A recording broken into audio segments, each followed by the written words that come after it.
ending. In 2013, there were 852 traffic fatalities statewide in Alabama. State troopers were responsible for investigating 515, and of those, nearly 70% of the people involved were not wearing seatbelts. WVUA's Sarah Macaluso tells us why wearing a seatbelt is more important now than ever. In my 17 years of being a state trooper, I've heard many excuses about why people do not want to wear seatbelts. Either they're too confining, they're uncomfortable, they have a friend who has a friend who has a friend who would have been killed had they been wearing a seatbelt in a particular crash.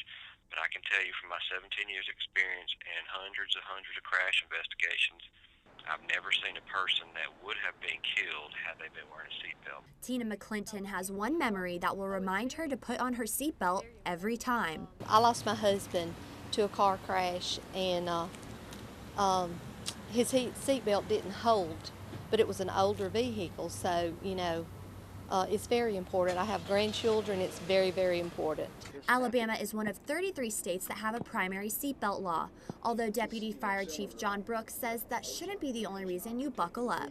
We have a primary seatbelt law, which means you can be stopped, and be ticketed for not wearing a seatbelt alone. But we want folks to make that not just because it's a law, it's the best thing to do. There's some things that you do, there's some choices that you make that create danger.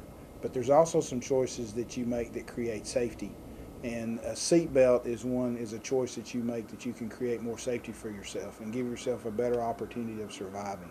In Tuscaloosa, Sarah Macaluso, WVUA News.